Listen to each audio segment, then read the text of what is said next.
श्रीपराङ्कुशपादाब्ज सुरभीकृतमौलये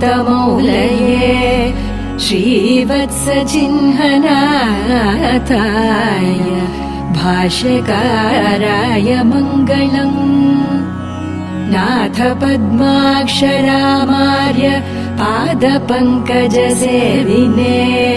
सेव्याय सर्वयमिनां यतिराजाय मङ्गलम्। पूर्णाय पूर्णकरुणापात्र आयामित तेजसे मालाधर प्रियायास्तु यतिराजाय मङ्गलम्। संसेव्य यामुनाचार्यम् एकलव्योऽस्म्यहम् गुरोः इत्येवम् वदते नित्यम्।